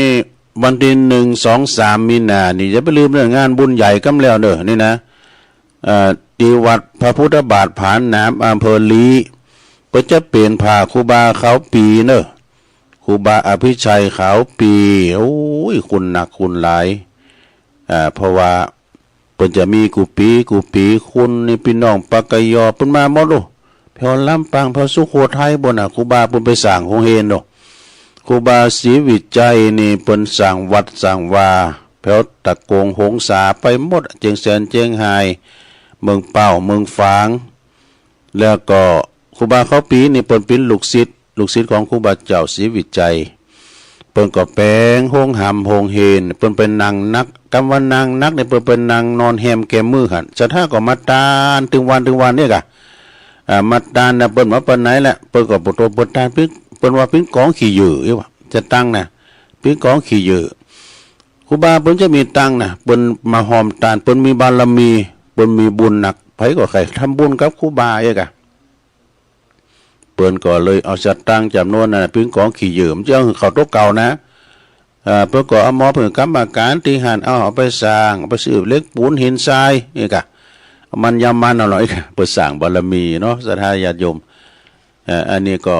ครูบาแต่แล้วครูบาเปิ้นจะเป็นอย่างนี้เปิ้นจะมีเงินมีทองอ่ะอย่างครูบาบุญจุมไหมนะครูบาบุญจุมนี่เปิ้นก็มีเงินมีทองนะแต่ว่าเปิ้นไปที่ไหนอ่ะรู้บุญบารมีเปิ้นน่ะเนาะเขาเรียกนี่เปิ้นมาสร้างสมปานตานผาป่าญาไหนตีสนามทั้งสนามกีฬาอีกฮะโอ้โตคนนี่นักหรือคอนเสิร์ตกันเนาะโดยเฉพาะพี่น้องไตนี่นะโตเปิ้นศรัทธาในตนโตของครูบาเจ้าเอาผ้าเอาหยังปูก็คือครูบาเตียวกันนะอันนี้เปิ้นบารมีเปิ้นแก่กะเนาะฉะนั้นก็วันที่1 2 3มีนาเด้อวันนี้ก็เริ่มวันนี้แล้วกันเนาะแต่ที่วัดพระพุทธบาทผาหนามโอ้ตุลุมได้ไปมึนน่ะเด้อได้ไปหลายปีอ่ะที่วัดผาหนามนี่นะแล้วก็อันเปิ้นจะแปลงกองอำนวยการไว้หลายตีเปิ้นมาหอมก็นี่แต่มาจดได้ดิมันเต้นน่ะลงเด้อแล้วก็เปิ้นมีโคศกกล่าวอยู่หั่นน่ะโธ่เปิ้นก็มีหลายภาคเนี่ยภาคปกยอกาอีน่ะอย่างเอาไปวัดพระพุทธบาทห้วยต้มมากะเปิ้นจะมีโคศกประจำถิ่นเปิ้นกล่าวได้ตึงเมืองตึงไทยตึงปิภาคภาษาพื้นบ้านเปิ้นลองไปพอเนอซะได้เด้อโทษคุณนาคุณหลายแหละเปิ้นหามโคตรตาลแห่โคตรตาลกันแห่ก้องแห่กองกันเป็นตีมนตีงานเด้อที่วัดพระพุทธบาทผาหนามอำเภอลีในเมตตาธรรมครูบาดอนเด้อแล้วก็วันที่15มีนาก็ปล่อยหลงศาลาอเนกประสงค์ในวัดเวียงตาการเด้อวัดตาการสันปัดตองแต่ว่าเพิ่นก็เอาฟ้อนมาเอามือนะเพิ่นฟ้อนจัดงามเด้อโอ้มีหลายกะตั้งสันปัดตองนี่นะตั้งตาวังเปล่าก็เอามารู้ฟ้อนหลายตีนะแล้วก็สันโค้งคำแฮมตัวเนาะสันกาวานกันเนี่ยเปิ้นพร้อมจังฟ้อนนักเฮ้ยวัดหยังก็หลายตีเนาะที่เปิ้นเอาฟ้อนมานะแล้วก็วันต่อไปวันอาทิตย์ที่2พุกะวันนี้วันพุกนี้ก็เป็นปล่อยหลวงสมโพธิปล่อยหลวงอุโบสถหลังใหม่วัดแสงสว่างอำเภอสันป่าตองเนี่ยวัดแสงสว่างนี่นะดีไกลๆกับวัดกับตลาดทุ่งฟ้าบดเนี่ยนะก็มีจังฟ้อนก็ดีมีมองเซิงก็ดีเพราะว่าเอาไปกำงานกันเด้อนะเอาไปแสดงความสามารถกันในงานปล่อยหลวงอุโบสถวัดแสงสว่างอำเภอสันป่าตองเนอวันนี้ละ โดยเฉพาะวันที่13เนาะลำดา43ก็จะมีวัดบันปางโดยบันปางอำเภอลีเพิ่นจะมีงานส่งน้ำพระบรมธาตุอนุสาวรีย์ของครูบาเจ้าศรีวิจัยอันนี้เพิ่นมีแต่หึงเอาเมื่อนักแก่แล้วนะเพิ่นมีศาลามีปาเวณีเปิ้นโหวัดเปิ้นก็นักก็หลายเด้อโหวัดบันปางนี่นะก่อนตุลุงเคยไปช่วยงานนี่เป็น2-300พุ่นนะเปิ้นมากันโตเคยไปนอนปุ่นหลายเตือกับพ่อครูโอนกาแล้วก็อาจารย์บุญเพลินกาเนี่ยไปช่วยงานปมมีเขานี่นะของคุณแน่นเปิ้นก็จะมีสืบชะตากาอย่างนี้น่ะเปิ้นมีหรอประเพณีเปิ้นก็ที่วัดบันปางเด้อในเมตตาธรรมพระครูประหลัดวินัยอภินันโทนะเจ้าอาวาสเนาะต่างงานไอ้ซิดเขานะเนาะไอ้ซิดเขา นี่วันที่13เด้อ13มีนาเดือน6ปิงแฮมตีนึงก็ที่วัดห้วยการเด้อมันพร้อมกันอ่ะ13มีนาเหมือนกันวัดห้วยการอำเภอบ้านโฮงในเมตตาธรรมอาจารย์พระครูสิริสุตตาภิรัตน์เปิดก็มีงานประเพณีสงน้ำพระธาตุเหมือนกันเด้อไปกินไปทานกันแล้ววัดป่าหกฟ้าโดย13มีนาแต่ว่านี่หลวงพ่อเปิ้นไปทานพินวัดเหล็กเลยนะมาหัววัดพินวัดเหล็กเลยเนี่ยท่านพระครูสุนทรปัญญาลัตน์เจ้าคณะตำบลหนองโยงเจ้าวัดป่าหกฟ้าเปิ้นจะมีงานวันที่13เด้อ13มีนาวันเดือน6ปิงเหมือนกันโอ้คุณลายเด้อป่าหกฟ้าเปิ้นมีมหรสพสมโภชหลายอย่างด้วยกันเด้อครูบาเฮินทรงน้ำครูบาเฮินเด้อแล้วก็แถมวัดนี่ก็วัดดุงเหนือนี่ครูบาเจ้าหมอนเพิ่นก็มีส่งน้ำพระธาตุเหมือนกันเด้อครูวัดดุงเหนือตำบลวังผางอำเภอเวียงหนองล่องในเมตตาธรรมอาจารย์พระครูกันตสุตานุกิจอาจารย์มหาเสนอนะเพิ่นจะมีในวันที่13เหมือนกันก็ไปกินไปทานกันเด้ออันนี้บางทีก็มีแข่งกองลงด้วยนะมีแข่งกองลงด้วยละมหรสพก็สมโภชหนักนะตัวปีเสนอในตีปรึกษาของเจ้าคณะอำเภอด้วยเนาะวันที่13มีนาเหมือนกันเด้อที่วัดสิริมังคลาจารย์ตำบลดอยหล่ออำเภอดอยหล่อใกล้ๆกันเนี่ยถึงวัดพระธาตุดอยน้อยตำบลเดียวกันเพิ่นก็จะมีงานส่งน้ำพระธาตุเหมือนกันเด้อในเมตตาบารมีธรรมอาจารย์พระครูธรรมธรประทวนอภัยโยเจ้าอาวาสเนาะปหลวงวัชระพรหมเสนใจเขาก็เพิ่นจะมีวันที่13เหมือนกันเนอะอันนี้ก็เพิ่นจะมีพิธีสงฆ์ด้วยเนาะเจริญพระพุทธมนต์สวดมนต์กันปีเลี้ยวนี่ตุลุงก็ได้ไปจุยอยู่ก็อย่าไปลืมเนอะไปกินไปทานกันหมูไก่หมูหิมเฮาเนาะ13มีนาทำกรรมพูดวัดป่าไผ่บ่อทองพุ่นเนอะอดตัวมีซอยจูขี้เมงด้วยเนอะมีซอตลอดวันโดยจูเขาคำอันเขาเนี่ยนะผ่องพันเขาเนี่ยจันติบเขาใกล้นะก็จะมีซอตัวเนี่ยที่วัดป่าไผ่บ่อทองอำเภอดอยสะเก็ดปุ่นนะในเมตตาธรรมเนาะท่านพระครูหลวงปอตุยแล้วก็ท่านพระอาจารย์สมเพชรปัญญาโนเปิ้นก็ฝากประกาศมานะวัดป่าไผ่บ่อทองนี่วัดเปิ้นงามกว้างขวางศรัทธาเปิ้นก็กว้างหลายตุลุงก็เคยไปฟังเทศน์เปิ้นธรรมสัญจรแล้วก็วันที่13มีนาเหมือนกันนะ6ปิงเหมือนกันเนี่ยมันสุกแตดกันพอดีวัดศรีประดิษฐ์ป่าคาเด้อวัดศรีประดิษฐ์ป่าคานี่ก็อำเภอดอยสะเก็ดเปิ้นจะยกยอดชัดโดยเนาะพระธาตุเนาะเปิ้นบูรณะพระธาตุใหม่เด้องามกว่าเก่ามั่นคงแน่นนะกับคณะศรัทธาวัดศรีประดิษฐ์ป่าค่านี่ก็โดยการนำของแม่แสงจันทร์สมรูปพร้อมโดยคณะศรัทธารวมกันบูรณะพุทธเสียง70,000 ปลายงามกว่าเก่าอันนี้มีซอเลวัดแล้วก็วันเพ็ญด้วยเนอะอันนี้คณะกรรมการฝากประกาศมาเนอะศรัทธาญาติโยมทั้งหลายไปกินไปทานกันอันนี้ไปเรียกไปว่าแล้วเนาะปทุมศาลารามสันปูเลยแล้วงานต่อไปนี่ศรัทธาญาติโยมก็อันนี้13มีนาเนี่ยกันเนาะที่วัดครูบาเจ้าคำคันธิโยนี่นะดุงเหนือเนี่ยอ่านไปละประกาศไปละแถมงานหนึ่งก็งานปล่อยหลงเหมือนกันเนี่ยวัดดอนชัยตำบลป่าแดดอำเภอเมืองจังหวัดเชียงใหม่เปิ้นก็มีปล่อยหลวงเด้อตาลหอฉันห้องน้ำกำแพงวัดนี่ในระหว่างวันที่27 28ผ่านมาแล้วแต่ว่าแล้วที่1ที่2มีนาวันนี้เนอะวันนี้ก็วันผูกเนอะวันเสาร์วันติดนี่นะโหวัดโหว่าก็จะเข้ามีจำนวนโหวัด420วัดบ่ดูเอา420วัดนี่มันจะของหน่อยๆเนอะมีแม่นวลหินศิลมีแม่นวลหินสิริหินเขียวนี่ฝากประกาศมาเนาะวัดดอนชัยก็ในกลางเวงเชียงใหม่เนี่ยเนาะแล้วก็อันนี้เป็นวัดเวงตะการรายละเอียดเพิ่นเนาะแหมงานหนึ่งก็ตีวัดสันเมืองเนอ เปิ้นก็จะมีงาน31มีนา1เมษางานสงน้ำประทานโชคทวีศรีสันเมืองเปิ้นจะมีงานเด้อวัดสันเมืองเฮานี่นะในเมตตาธรรมตันพระอธิการอิทธิกรแล้วก็พระอาจารย์เน้นหลักปัญโยนันต์เด้อเปิ้นจะมีงานส่งน้ำพระธาตุก็ไปกินพระทานกันเด้อสถานเด้อในวันที่31มีนาแล้วก็1เมษายนนะ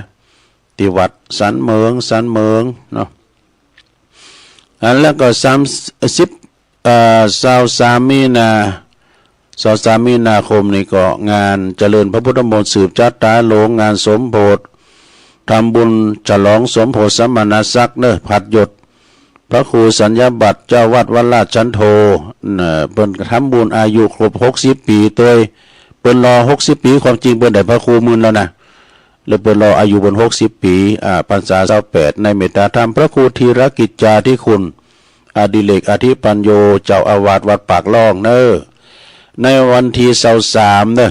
23มีนาเนี่ยนะก็ไปแสดงมุทิตาจิตนะพอจะไปเปิดห้องตานไปหับสังฆ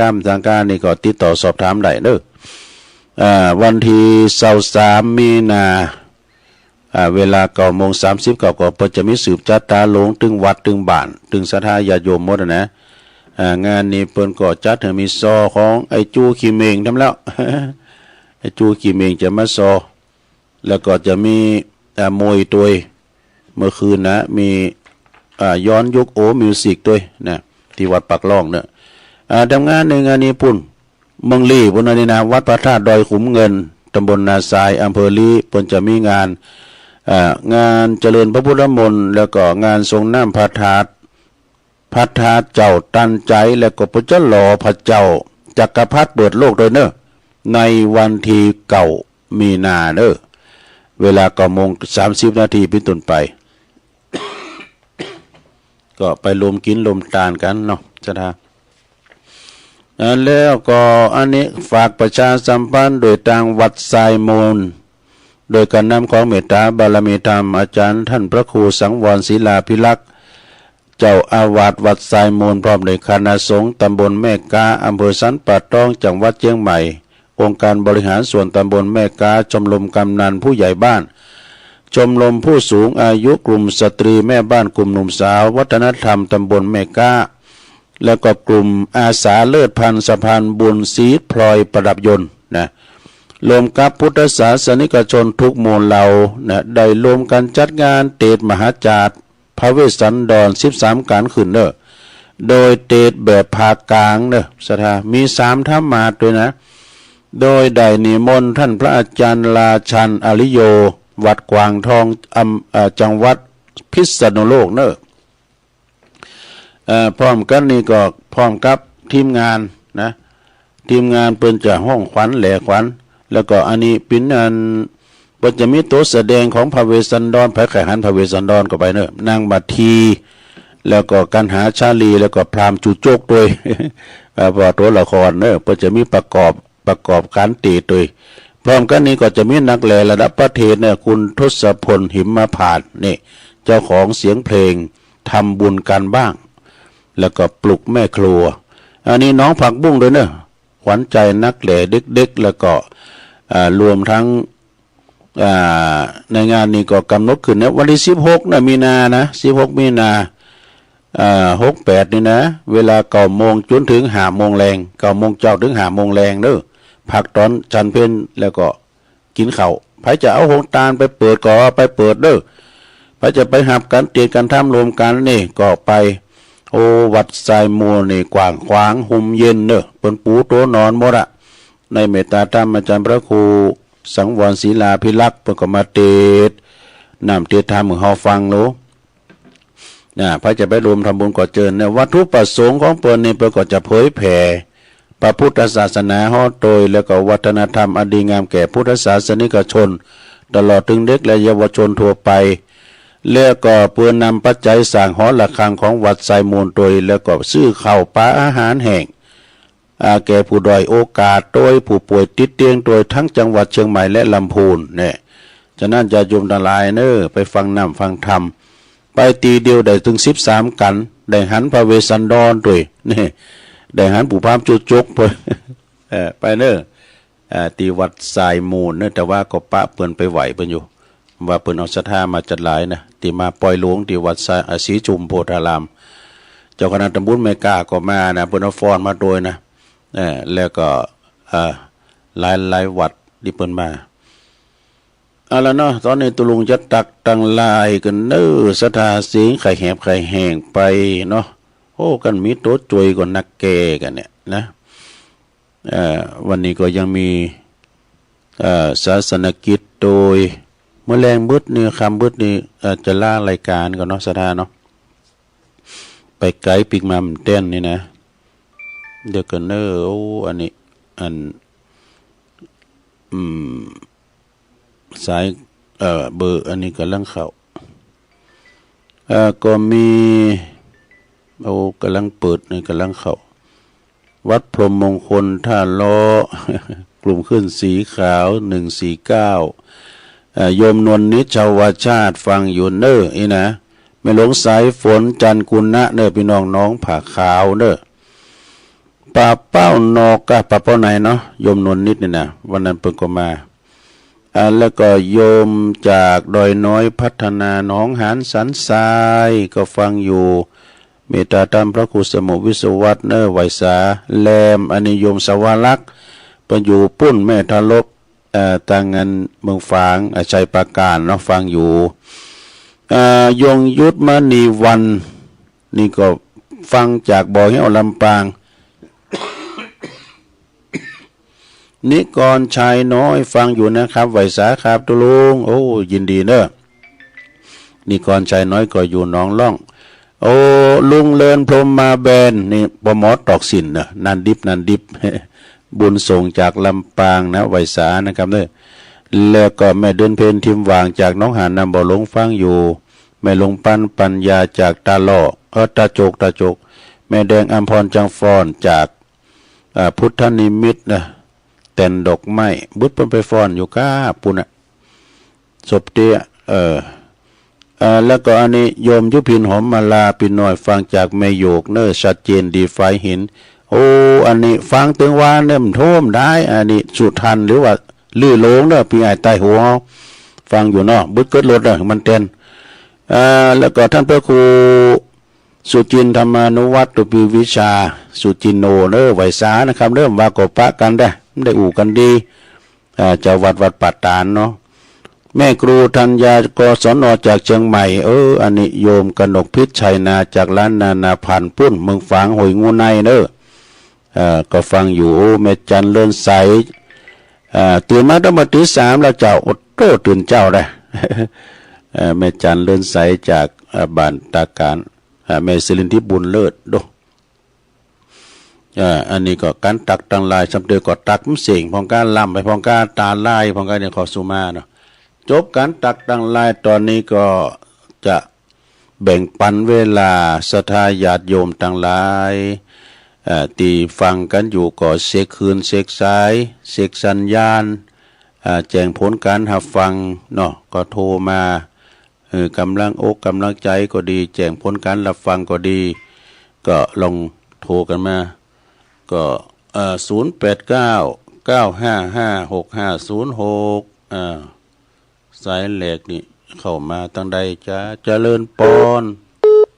จะเอาไว้ ไว้สร้างเจ้าแต่ว่าเนาะเป็นวงถึงจริงถ้าใครสร้างกระหกก็จะได้ยินพระครูฟุกกับวินารู้ทิชาติเพิ่นจะพูดเช้าวิปัสสนากันลึงนี่นะเจ้าทำนาว่าวังนี่นะเจ้าวันนี้นะเจ้ากอบน้อยๆนะเจ้ารักปฏิบัติเพื่อความพ้นทุกข์ระลึกพระรัตนตรัยพุทโธเมนาโถพระพุทธเจ้าเป็นที่พึ่งอันประเสริฐของข้าพเจ้าธัมโมเมนาโถพระธรรมเป็นที่พึ่งอันประเสริฐของข้าพเจ้าสังโฆเมนาโถพระสงฆ์เป็นที่พึ่งอันประเสริฐของข้าพเจ้าทักอารมณ์นี่คืออารมณ์กำลังเกิดขึ้นกับจิตกำลังมีอารมณ์กำลังปรุงแต่งจิต จิตกำลังถูกอารมณ์ปรุงแต่งเจ้าอริยสัจสี่นะเจ้าตะกี้ท่านว่ากำมัดมือนี่เจ้าที่ท่านว่าตะกี้มัดได้ผู้อย่างนะเจ้าเนาะแต่ยายนี่จะใจพุทโธมังคละมัดบุญใจธัมโมมังคละเนี่ยนะผู้ขวาสังโฆมังคละสัมพุทโธทักขินโยสังฆมังคละมาคมะสัพพะโลคาปมุจเจเลแปลว่าสัพพะโลคานี่คือมาลายหายสิ้นนะเจ้าโลคาพยานี่นะเจ้าแทนได้ก็ต้องย่องวันละกรรมนะเจ้ากรรมมาสู่มาจูกันนะเจ้าภาษาไทยแปลว่าเอามาเลี้ยงดูหรือเอามาสืบนะเจ้าไว้สาเจ้าสายต่อไปเจริญปรเจ้ากลับไปสาเจ้าตุลุงวันนี้ก็มีบุญทำบุญเนอะตื่นขึ้นแม้กันได้ไหวพระฟังธรรมเหมือนยกวัดมาที่บ้านโอ้ใส่แบบจังตัวตุลุงได้ปอนเจ้าเด้อเจ้าเด้อตุลุงไม่สุเกียวศิลปรที่เตี้ยมันห้องกระปูนเด้อเจ้าใส่ใต้กันนะเจ้าตุลุงเจ้าเปิ้นฟังกันนะทุกหลังคาเรือนเด้อเจ้าเด้อตุลุงสาธุกลับไว้สาธุตุลุงเจ้าสาธุเจ้า0899555656เจริญปรไปสาครับตุลุงที่ตามพ้องเลยครับ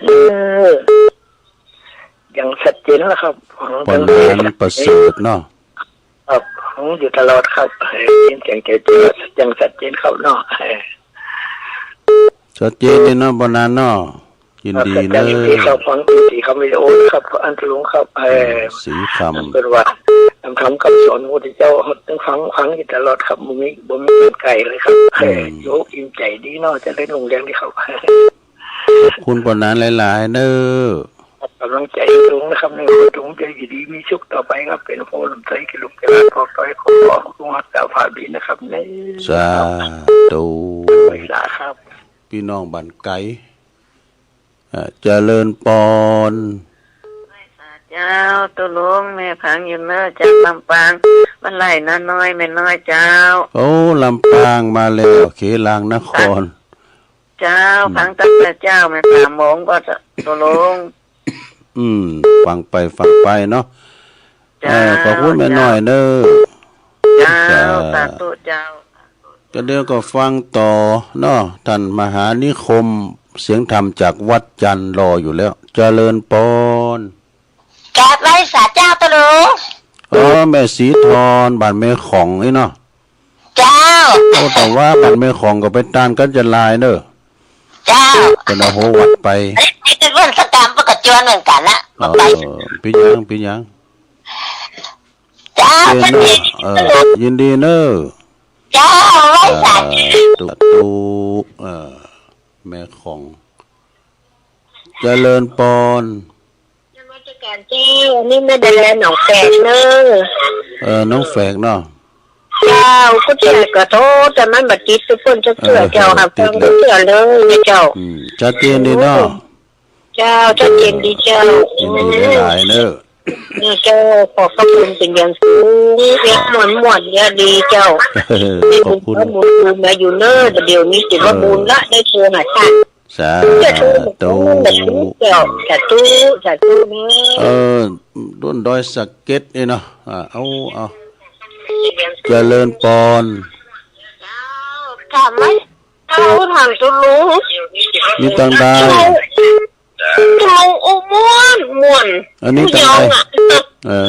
ชัดเจนนี่เนาะแม่เนาะ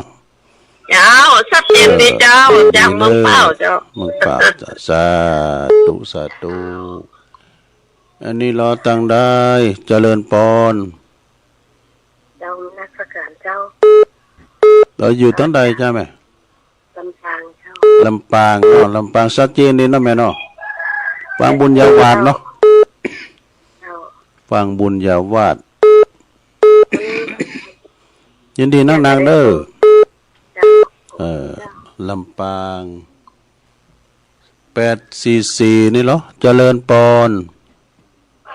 เจ้าอยู่ต้องได้ นี่มอมกับนั่งมอมอย่าง น้ำมอมกะเราปกอยเนาะ ได้เจ้า ว่าก็ป้าตุลุงแวงเนาะเปิ่นก็มาต้านหั่นน่ะ อ๋อ เปิ่นปลานิดหน่อย เดี๋ยววันนี้จะไปเมืองฝาง ดีกะไปครับน้องลูกหลาน วัดนี้เป็นวัด กินยาตัวเอายาไปตัวน่ะนะเด้อเอายาไปตัวจะเป็นละยา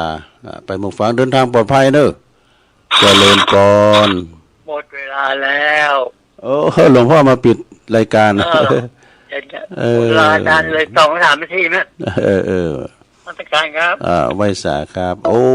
หลวงพ่อเพิ่นมาปิดรายการเหรอวะวันนี้หลวงพ่อมานิดมาสักกรรมเพิ่นถ้ารับลูกเด้อกะ เอาละเนาะสดาญาโยมสมควรเวลาตุลุงก็จะเลยเวลาเพิ่นไปจบจากตุลุงวันเสาร์วันนี้ก็ฟังเสียงธรรมจากวัดจันทร์พระมหานิคมเนอ